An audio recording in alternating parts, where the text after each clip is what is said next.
In January 2026, an Italian shipbuilder filed a €456 million lawsuit, not against a competitor, not against a regulator, against the holding company controlled by a dead man's widow. Before we even get into this, everything in this video is my analysis and commentary based on publicly available court filings, regulatory disclosures, and published investigative reports. No court has determined fault in this case, and all parties are entitled to presumption that they have acted lawfully. Every source is linked in the description. Now, the dead man was Mike Lynch, a British tech billionaire often called Britain's Bill Gates. He drowned in August 2024 when his 56-metre superyacht sank off the coast of Sicily. 7 people died. His 18-year-old daughter, Hannah, was one of them. And the company that built the yacht, the company whose CEO repeatedly publicly maintained that the vessel was, in his words, unsinkable, looked at the wreckage, looked at the dead, and then filed a lawsuit for nearly €500 million against the holding company of the yacht. The company, Revtum, is now controlled by the owner's grieving widow. The Italian Sea Group has said that the personal position of Angela Baccarez falls outside the scope of the claim. The suit targets Revtum and the crew, but Baccarez is Revtum's controlling party, so you can decide how meaningful that distinction is. But the thing that makes the lawsuit strange is the figure. €456 million is almost 6 times what they paid for the entire brand. You see, they bought Perini Navi out of bankruptcy for €80 million, and 3 years later, they're claiming a sinking cost them €456 million in reputational damage. By that logic, Boeing should be filing a lawsuit against the families of the dead 737 MAX pilots for more money than exists. The comparison isn't perfect, but... So either they dramatically underpaid for Perini Navi, or that claim number has very little to do with actual losses, and the stock market seems to have formed its own view. This is a company that built yachts for Larry Ellison. They built the legendary Maltese Falcon for Tom Perkins, and it's now fighting for survival. And the question that hangs over this entire story is whether the decisions that the company made after the sinking accelerated a crisis that might otherwise have been survivable. The Bayesian was a 56-metre sloop-rigged superyacht built by Perini Navi. She carried a 72-metre aluminium mast, the tallest single mast on any sailing yacht in the world. The record, and records are excellent for marketing. On August the 19th, 2024, at roughly 4 in the morning, the Bayesian was anchored about 300 metres off the coast of Porticello, Sicily. 22 people were on board, and a violent storm hit. Investigators later described it as a waterspout or a downburst. Within minutes, the yacht was gone. 15 people were rescued. 7 died. Amongst the dead, Mike Lynch, his daughter Hannah, Jonathan Bloomer, the chairman of Morgan Stanley International and Hiscox, and Christopher Morvillo from Clifford Chase. These weren't just passengers, these were names that move capital. But there was a second yacht anchored nearby, the Sir Robert Baden-Powell. Same storm, same anchorage, the boat didn't sink, it stayed afloat, which immediately raises the question the Italian Sea Group can't afford anyone to ask. What was different about the Bayesian? Imagine balancing a heavy weight on top of a thin broom handle while standing on a moving trampoline. If the yacht were software, this mast would be described as a zero-day vulnerability, just waiting for someone to exploit it. Except the hacker was the wind, and the wind doesn't accept Bitcoin. After the sinking, the Italian Sea Group maintained publicly that the Bayesian was, in their words, unsinkable. The UK Marine Accident Investigation Branch looked at the same vessel, assessed the sinking, and reached a rather different conclusion. They found the 72-metre mast was responsible for half of the total crosswind heeling moment. That mast wasn't just a record, it was a giant lever. The Italian Sea Group claimed the crew left hatches and doors open, but independent naval architects noted that catastrophic flooding begins at the angle of downflooding, estimated for a vessel of the size at roughly 40 to 45 degrees of heel. Once the ventilation flaps go under, water pours in at about 1 tonne per second. At that point, whether hatches were open or closed barely matters. The Italian Sea Group blamed the crew for not lowering the 60-tonne keel. The MAIB found that with the keel in its raised position, a crosswind of just 63.4 knots was enough to exceed the vessel's stability limits. The storm that night peaked well above that. And finally, the Italian Sea Group insisted their stability information book was sufficient. The MAIB found it had critical emissions. No guidance whatsoever for the yacht's vulnerability in extreme winds with the keel raised. It's a remarkably thorough safety document, provided the yacht never has to interact with weather. So the crew was operating in a configuration the manual didn't even cover. They were flying blind with a 72-metre lever permanently bolted to the top of the boat. And the company's official position? The crew was at fault. The owning company is liable. And that justifies a €456 million claim filed against the holding company controlled by the dead man's widow. Look at the numbers the Italian Sea Group was staring at when they filed. In December 2021, the Italian Sea Group, run by CEO Giovanni Costantino, won the bankruptcy auction for the Perini Navi brand at €80 million, completing the acquisition in January 2022. This was presented to the shareholders and the market as a transformational deal. Perini Navi was one of the most storied names in sailing superyachts. The Italian Sea Group bought it at a discount and projected a sales pipeline of nearly €1 billion through 2028. Not a single new Perini order has been placed since the Bayesian went down. Not one. The entire growth case, the case that justified the acquisition, the case that supported the share price, the case that kept the analysts on board, vanished in a single night. Now look at the lawsuit. Whether or not the Italian Sea Group expects to recover €456 million in court, the lawsuit has a secondary mechanical effect the moment it's filed. A claim on the books creates what accountants call a contingent asset. Now, I want to be careful here because I'm not claiming this was the board's reason for filing. I don't know their motives, and neither does anyone outside that boardroom, but I can describe the mechanical effects because accounting rules are public. Under IAS 37, a company can't simply stick a contingent asset on the face of its balance sheet, but filing a lawsuit changes the conversation.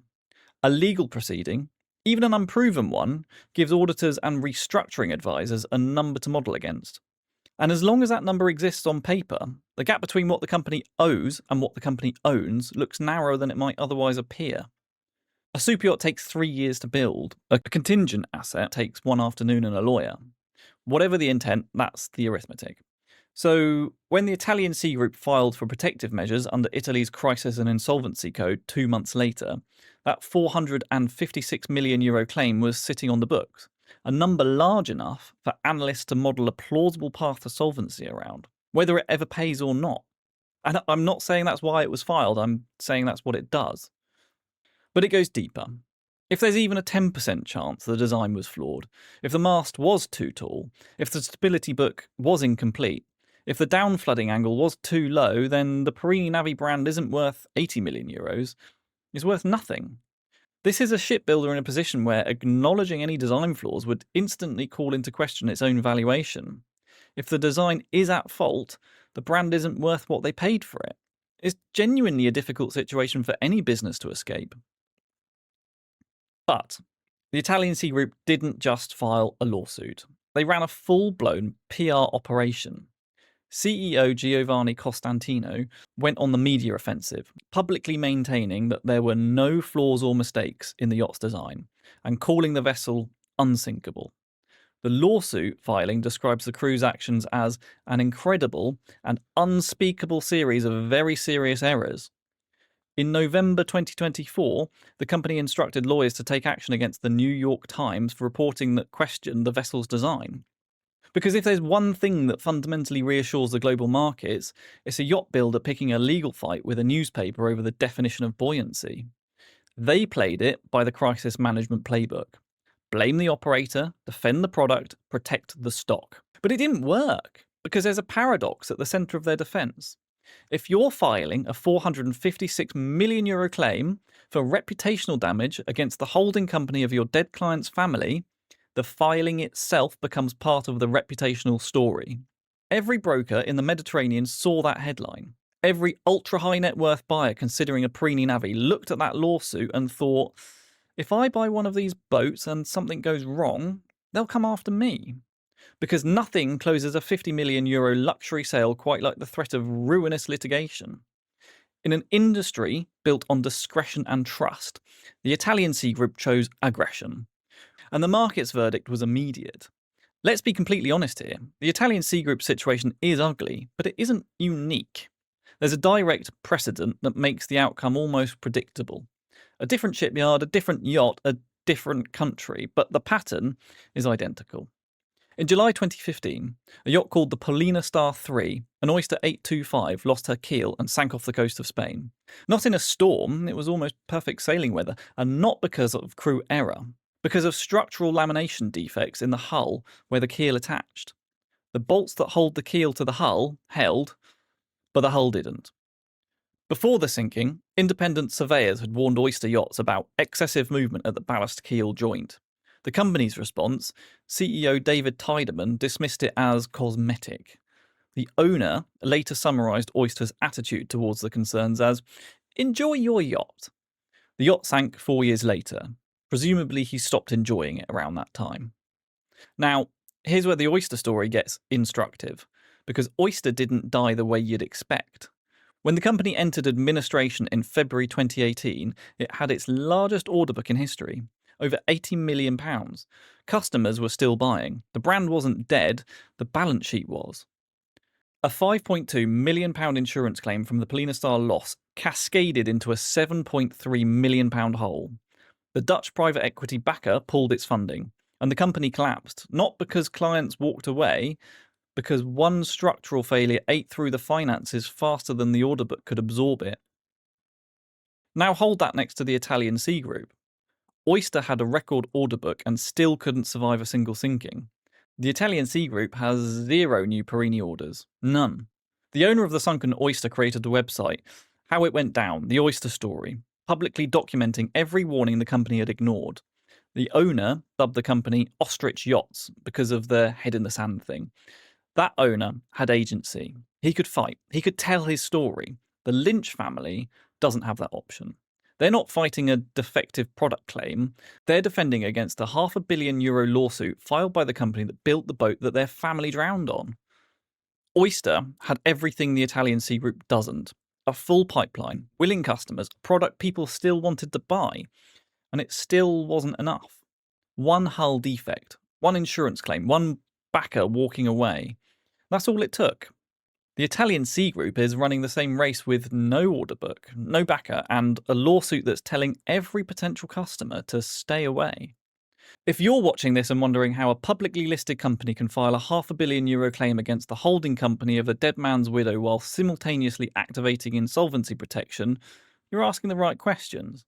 And if you want more breakdowns of the mechanics behind corporate implosions like this, subscribe. I'm told the algorithm appreciates it. The lawsuit didn't save the Italian Sea Group. Here's what happened after they filed. By early 2026, the internal damage was already critical.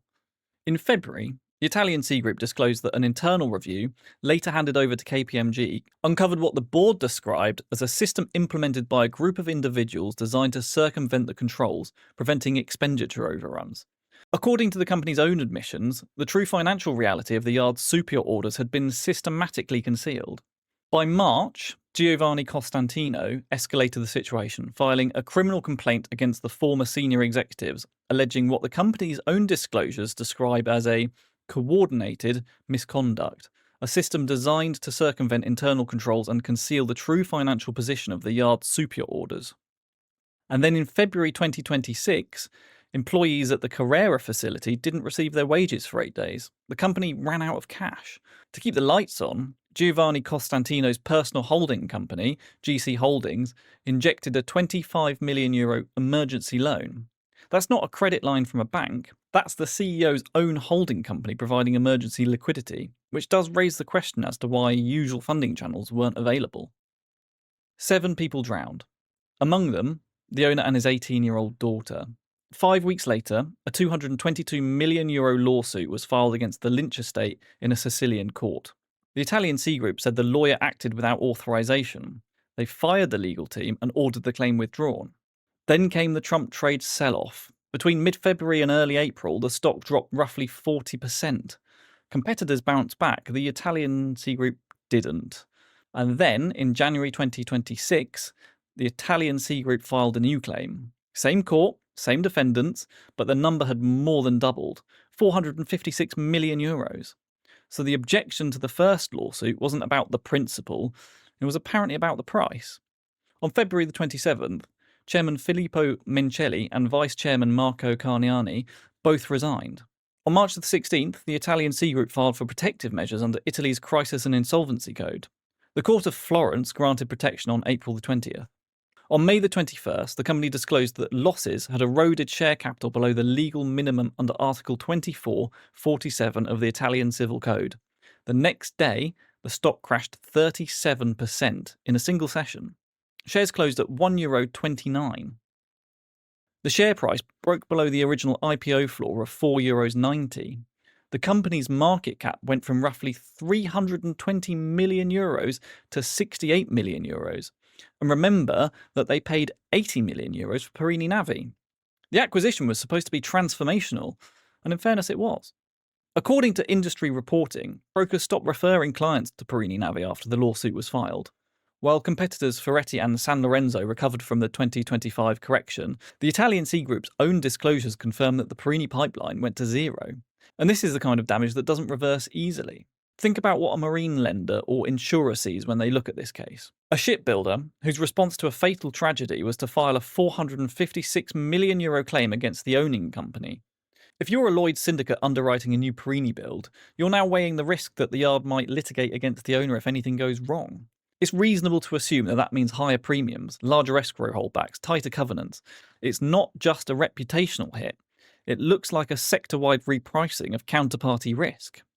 There's a version of this story where the Italian Sea Group handles the Bayesian disaster differently, where they acknowledge the MAIB's findings, where they work with the families, cooperate with the investigators, quietly improve their stability documentation, and let the legal process run its course. In that version, the Perini Navi brand probably takes a hit, maybe a really significant one, but perhaps, maybe, the company survives. And that's not really what's happened. What happened was a legal strategy that told every potential buyer, if you own one of our yachts and it sinks, we'll file a claim against you. It told every broker referring a client to Perini Navi is now a liability risk. And it told every analyst this management team will prioritise optics over transparency. And I don't know if there's a version of this crisis where the Italian Sea Group survives with its valuation intact. That's a genuine open question. Maybe the brand was already fatally wounded the moment the Bayesian hit the seabed. Maybe no amount of crisis management could have saved a growth case anchored to the word unsinkable. But what I do know is this. The €456 million lawsuit didn't recover a single euro. It didn't restore a single point of market confidence, and it didn't sell a single yacht. A €456 million claim filed in January, insolvency protection activated in March. Whatever the lawsuit was intended to achieve, what it produced was a number on the books of a company that was about to run out of road. And the defendants named in that claim include the holding company controlled by the family of a man who drowned on a boat the company built. The Italian Sea Group called their yacht Unsinkable. They called their lawsuit a defence of the brand. As of today, the insolvency proceedings are ongoing and the €456 million claim remains on the books. The story isn't over, but let's be honest. The market has already made up its mind.